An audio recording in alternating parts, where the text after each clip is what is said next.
Welcome to Mainland, your local regional television station. I'm Graham O'Brien, and some of the stories coming up in today's news.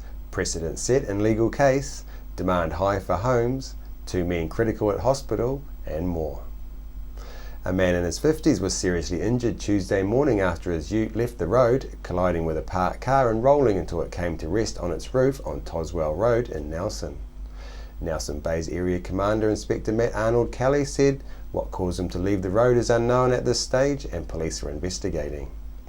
The man has been reported to be in a critical condition in Nelson Hospital.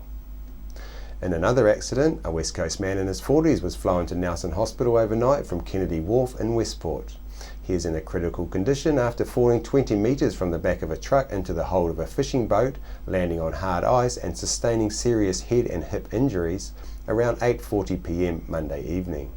In a groundbreaking court decision this month, which has set a precedent, local lawyer Sue Gray has argued a case of importation of medical cannabis product for her Golden Bay client in court and won. I spoke to her in our studio this week. So we've had a couple of cases recently in Nelson, one with a lady from Takaka with multiple sclerosis who was fined and convicted, and the other one, which was your client, who was had 6 charges for importing and possessing, and she got off, yes. Which is quite surprising to quite a number of people because we all think importing is a big charge. Is this a case of having a lawyer and not having a lawyer?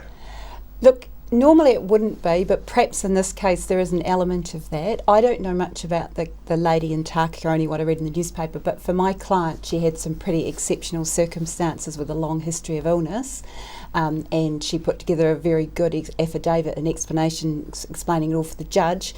But the other thing is I found a provision in the law that creates an exemption for people bringing medical prescription products into the country for their own use.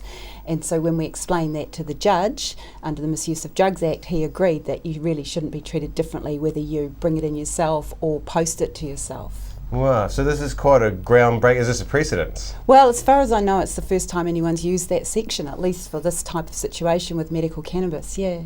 Well, it's quite amazing. So, I mean, we had quite a few high-profile cases lately. We had Sir Paul Holmes, we had Martin Crowe, we've had Peter Dunn give Alex Renton an exception to the case, yep. And Helen Kelly now has asked for a referendum yep. on it.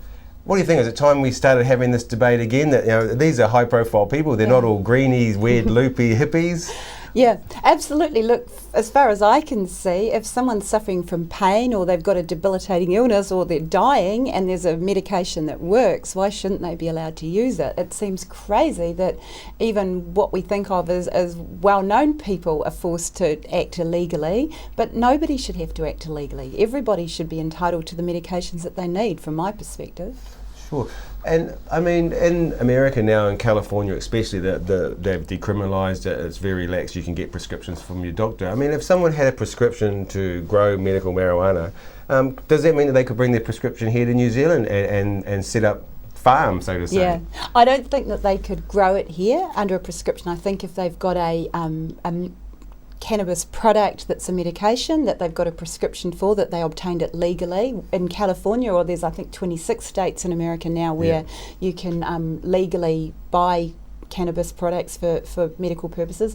So if they obtained it legally, they brought it back to New Zealand legally, a month's supply maximum, then they can use it. That's what the Misuse of Drugs Act says. Well, it might be quite a few flights going backwards and forwards to California. Yeah, but that's interesting as well because I was actually coming through the airport myself the other day, and so out of inquiry, I inquired of the customs official whether they accept the provision if my client declared medical cannabis in the immigration entry form, and they could show that it was with a prescription and with all the necessary documentation, a month's supply. I just wanted to check that would be allowed to be brought in by customs, but the customs officials advised me no way, they definitely seize it. So I said, well, that's not what the law says, and that's not what your own website says, because under the customs website it says that you can bring it in if you declare it. So the lady was quite firm that they'd definitely seize it. They've got drugs dogs and that's what they're there to do, and they don't care what excuses people have got. So I actually ended up writing to the Minister of Customs and raising this with her, and she wrote me a nice email back saying that she's going to refer it to her officials and get back to me. So it'll be really interesting to see what they say, because my view is at the moment the Ministry of Customs are acting illegally if they seize someone's medication at the airport. Well, that's quite amazing. And speaking of ministers, how about Peter Dunn? Has he put his head up on this topic? Yeah, well, that's been interesting too, because he's made various statements over the last 6 months or so about, or even longer, about different cases. What he's originally said in response to my client's case was that he thought I'd misinterpreted the law, and that the judge, well, he didn't say the judge shouldn't have given a discharge, but he did say that he thought the law had been misinterpreted. But he's since come back, and I've asked him some questions as well and referred him to the law and to some of the other explanations that go with it. He's now come back, I think, on Campbell Live on Friday night, saying that he now agrees with my interpretation of the law, which was what Judge Hobbs accepted for Rebecca's case. So he's shifting in his views. He's also said that he doesn't think that the New Zealand police should be prosecuting people who are using cannabis for medical purposes. However, it's clear that the New Zealand police are prosecuting people, so that's another debate that's got to be looked into, and obviously the solution for that is change the law so that everybody knows where they stand. Sure. I mean, there's this huge grey area that, you know, we've got Customs saying one thing, the Minister saying another, police acting differently again. Exactly. And look, they've all got discretion. They don't have to enforce the law strictly. They've all got a discretion what to do in the public interest, as long as they can justify what they do. So there's some scope for them to move at the moment. But the problem is, like in Rebecca's case, even if she had brought it back into the country with her completely legally under the Misuse of Drugs Act, looks like she would have been stopped at customs and medication would have been taken off of her. Someone else might be too sick to travel overseas or can't afford to travel overseas. That means they can't access legally medical cannabis at all. It just doesn't seem fair. It seems much more sensible to have a public conversation about it and look at changing the laws so that everyone stands on equal ground. Sure, well, we'll follow this with much interest, and as many people around New Zealand will, I think. Yeah, great. So thanks very much. No, thank you. Cheers. With a drop in interest rates last week, and added to that the increasing earthquakes in Christchurch, Chrissy Small asked two local real estate agents in Richmond how the local housing market is currently behaving. Brent and Christine from Ray White Real Estate here in Richmond. It's a busy time of the year, but is this an unusually busy time at the moment? It's like real estate's like a cycle, and approximately 7 years ago this same event, what's happening right now, did occur. So what happened then was we had this crazy time when properties come on, reached the high figure, and we didn't realise then that that wave was going to keep on going for quite some time. And here we are now, back 7 years later, and it's starting off again. Yeah. Gosh. So it's like a 7-year itch, it's come around again. Yeah, it seems to be at the moment we've got quite a lot of demand in the marketplace in all price ranges, but not enough to supply to meet that demand. So there is quite a big demand out there, quite a few buyers come to open homes. A few examples, this time last year you might get 3 or 4 through a property around about that $400,000 range. Now we're getting anywhere from 15 up to 25 to 30, so it's a big difference. It certainly is. And what kind of buyers are you finding are out there at the moment? Well, local, quite a few parents buying on behalf of their children as well, going in as guarantors. Overseas buyers, buyers coming in from out of town, Auckland, Christchurch and Wellington, so yeah, it's quite a few. Also, a lot of buyers we're finding are making offers via the internet sight unseen. Is that right? So I suppose you're quite, what you're presenting though is you give a good description and photographic or film evidence of what they're buying? Oh, absolutely, absolutely. Photos are crucial for anybody going to the market, and absolutely people make the inquiry through that, and the details that's supplied with the listing. So where's the most popular area that people are looking at the moment? All of Tasman. Well, why wouldn't they be? It's such a lovely place to live, but all of Tasman really. So they're looking for more established homes rather than looking at sections, or is it both? Well, there's also a lack of supply of sections as well. So people are looking at building as well, and if they can't, then they'll try and find a property an existing property to buy. But yeah, it's all over the place at the moment. Okay, so age group wise, that's also wide open. Very wide and open. Yeah. Right. Okay, so you've got a lot of demand, but not a lot of selection at the moment. Is that right? Well, we're just keeping up with the demand, but in saying that, we're coming in traditionally into a market where there's not going to be a lot of supply on the marketplace, so we are starting to dry out. Yeah. How do you go with so many other real estates being in the marketplace? Is that an issue, or do you just get on with it? Yeah, no, just get on with it. Respect the opposition, always respect the opposition, but we just focus on our own business. Yeah. Right. Okay. So Tasman is really popular. We've got, I guess, a lot of Christchurch refugees still coming here at the moment as well. Yep, there's quite a few people coming up from Christchurch, especially over the past couple to 3 weeks. There's been those tremors, and that seemed to have started the cycle off again. So quite a few inquiries coming from Christchurch. Right. Yeah. Okay.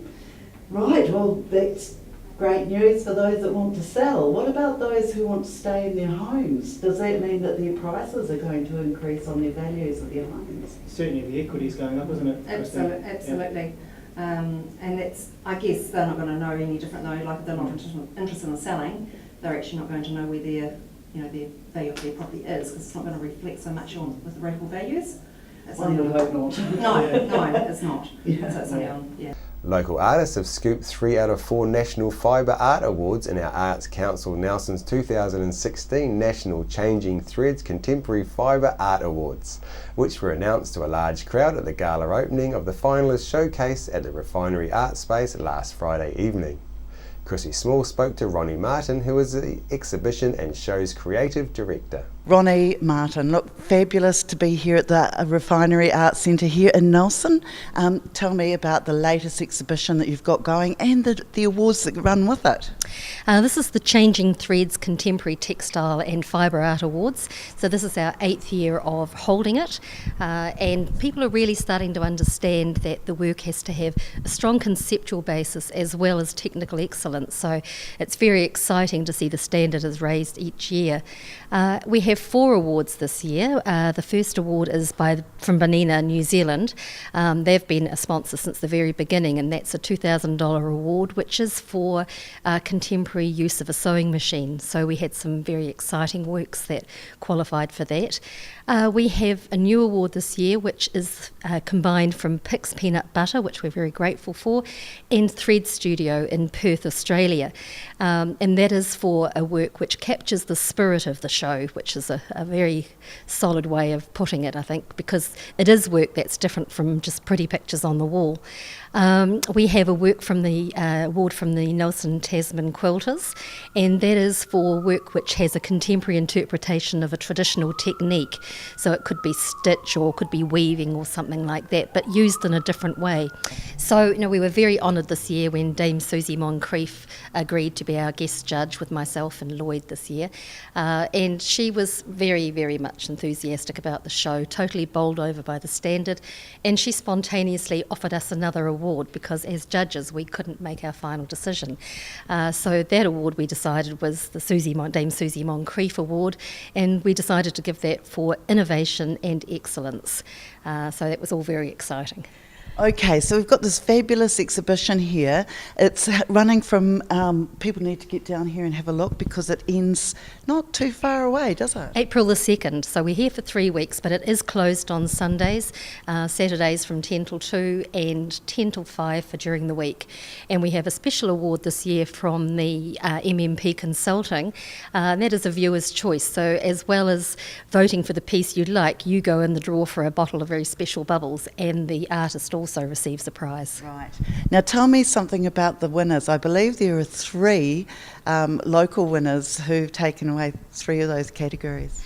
Yeah, that's really exciting because other years we've had quite a high number of entries from around the Nelson Tasman area.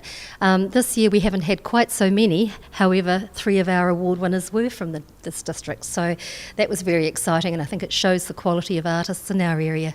Right. Tell me a bit about the winners. Chrissy Cleary has taken away the Banina Prize. Her work is really exciting. So she's playing around with marks and calligraphy, and it started with an exhibition piece that she did, which we also have here, which is about what it means to be human, where she's stitched lots and lots of words onto paper.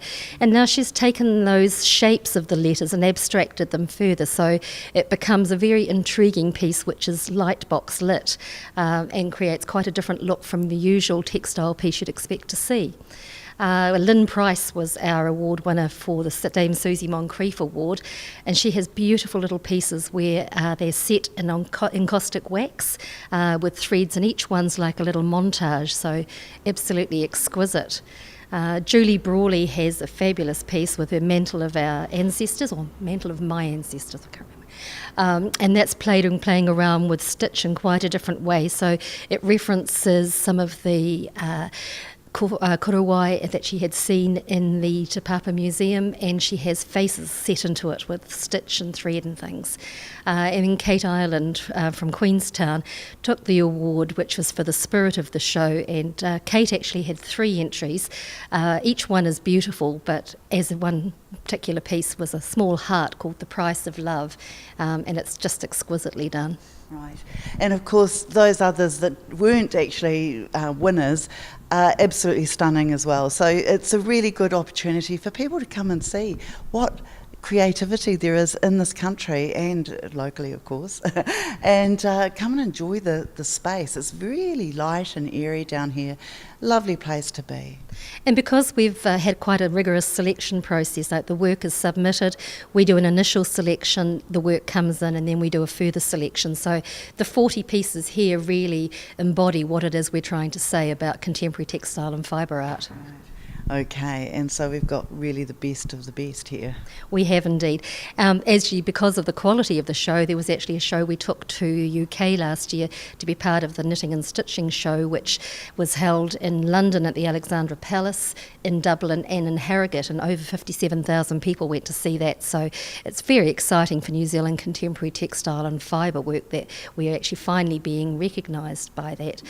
I think the thing is with textile and fibre, it's often seen as the sort of poor relation of the art world. So I think having a show like this and work like this being submitted, it shows that conceptual work can be put in the context of a high art world.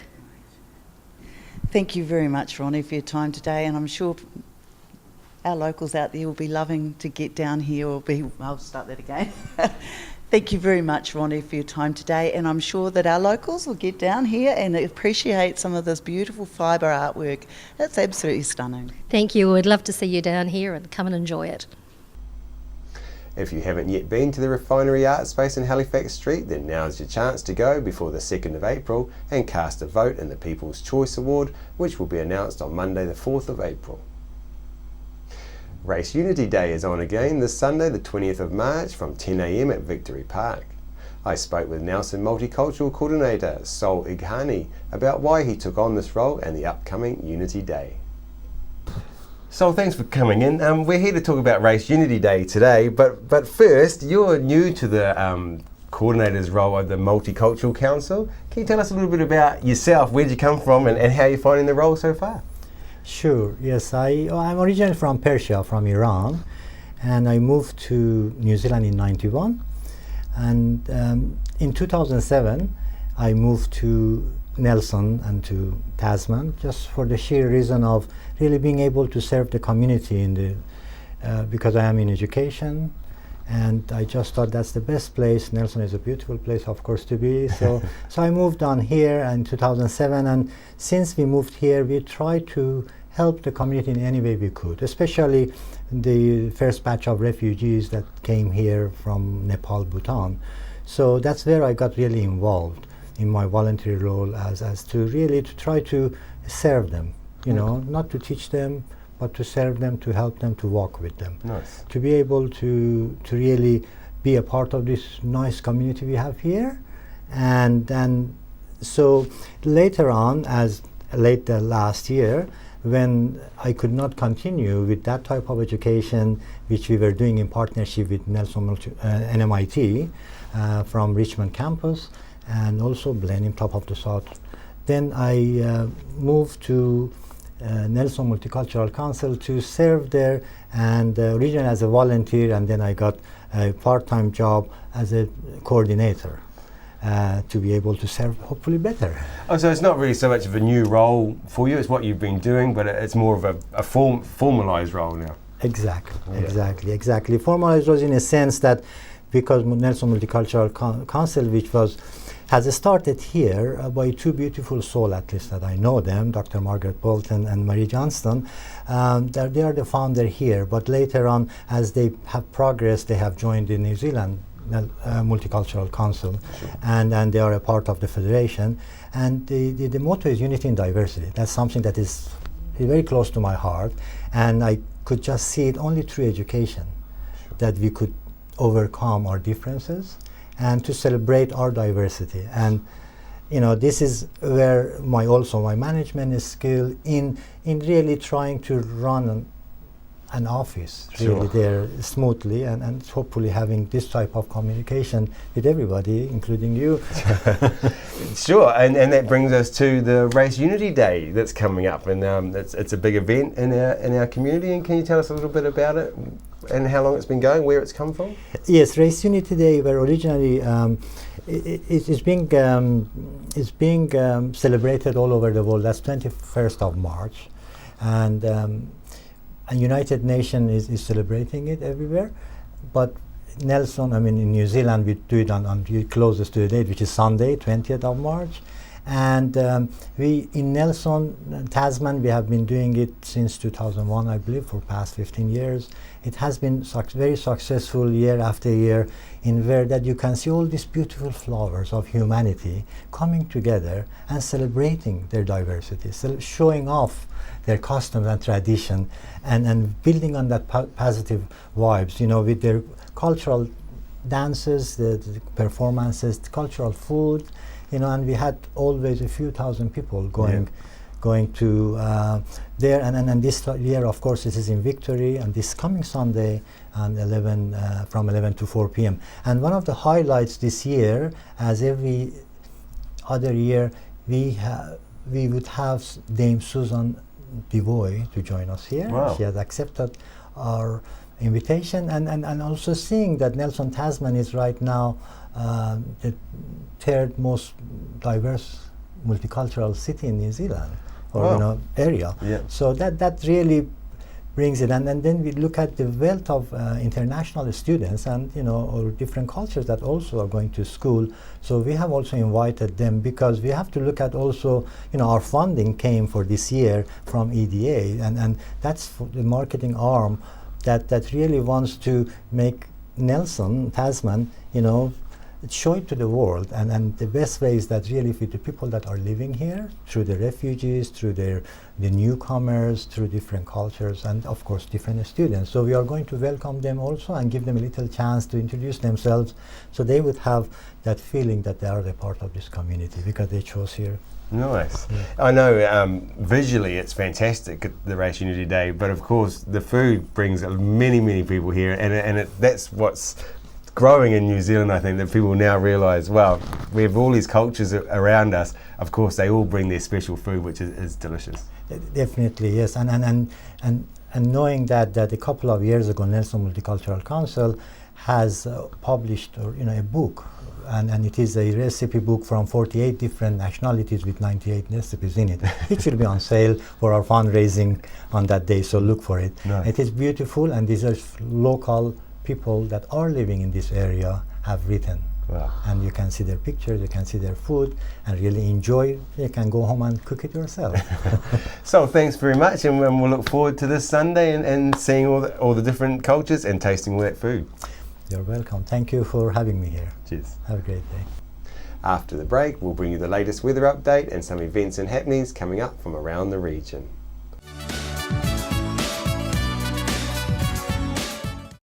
Why would you want to pay as much as $1,000 for a single bed mattress when you can buy a high quality locally made mattress like this for as little as $220? And a queen size mattress could cost you in excess of $3,000, but at Nelson Beds you could have a mattress like this as low as $425. So why would you go out and spend a fortune on your child's bedroom when you can come to Nelson Beds and buy a complete single mattress and base set, a 7-drawer Scotch chest, a headboard and a 3-drawer bedside cabinet for as little as $979? So call and discuss our custom manufacturing options and local after sales service at Nelson Beds, Nelson's only bedding manufacturer. Welcome to Smugglers Pub and Cafe, open 7 days a week with free parking all day. Our lunch menus have that fat old-fashioned flavour where we treat you like treasure with the food you'll savour. We cater for children, grannies and granddads too, with special rates and privileges given to the elderly lunchtime crew. Our staff are friendly and kind and want to see you all come back time after time. Daytime or evening, it doesn't matter. Give us a call on 546 4084 and we'll be happy to spoil ya. We're the team at JCar, right here in Nelson, 120 Hardy Street.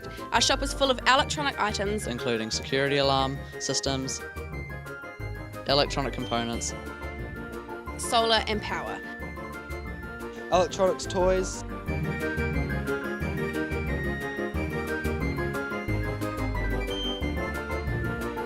sound systems, cables, and much, much more. JCar. 120 Hardy Street, Nelson. World War I was a defining period in our history, impacting greatly on the lives of people from the Nelson province. Memories of the First World War is an exhibition which will be displayed in a number of regional venues and is currently on at the Nelson Provincial Museum.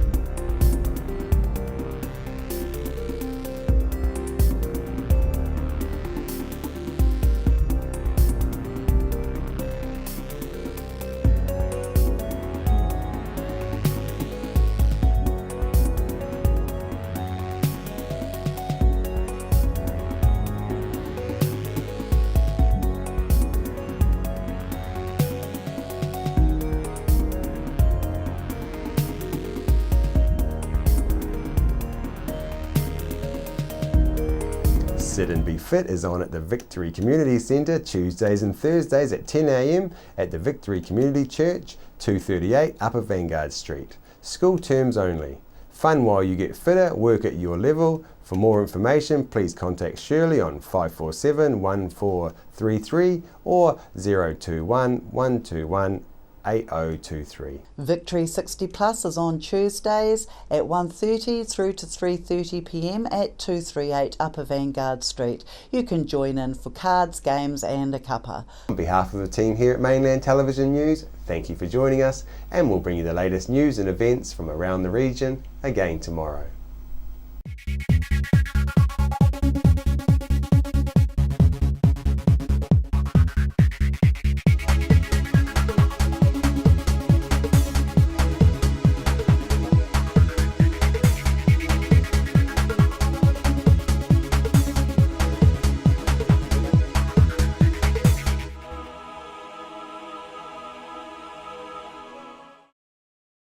Supporting local content so you can see more of New Zealand on air.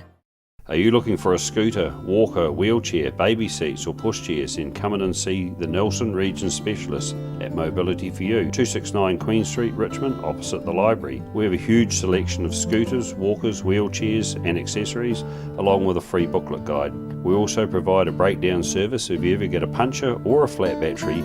We have fully equipped service vans to rescue you. Hi, I'm Robin Jordan and I invite you to call in and see the friendly team at Mobility for You, 269 Queen Street, Richmond, opposite the library. From Cresswell's on Market Street, we've fitted footwear for all seasons, all reasons. For summer times in the Sounds, for solid support on the sidelines, for social events around town, for good times round the grapevines. That's why at Cresswell's we believe in fitting footwear correctly so you get the best out of quality shoes and sandals and can then get the best out of life. Cresswell Special Service, it's unique, helping keep Marlborough on its feet for over 60 years. Nelson Tire Center, great prices, great service. Buy your own Bryford trailer, all types, all sizes. See Colin Douglas for your tires and batteries. Welcome me hearties to Smuggler's Pub and Cafe, famous for hearty meals, craft ales and a friendly service way. Sensational seasonal menus with meals all day and evening too, or sail in for a snack with special menus for young smugglers and you. Settle in for a jolly old time, relax and enjoy our award-winning dining and lovely fine wine. Decked out in an old worldly way, we're open 7 days. Book or come on in to 8 Muritai Street, not far from a beach, walk or swim. Phone 5464 084.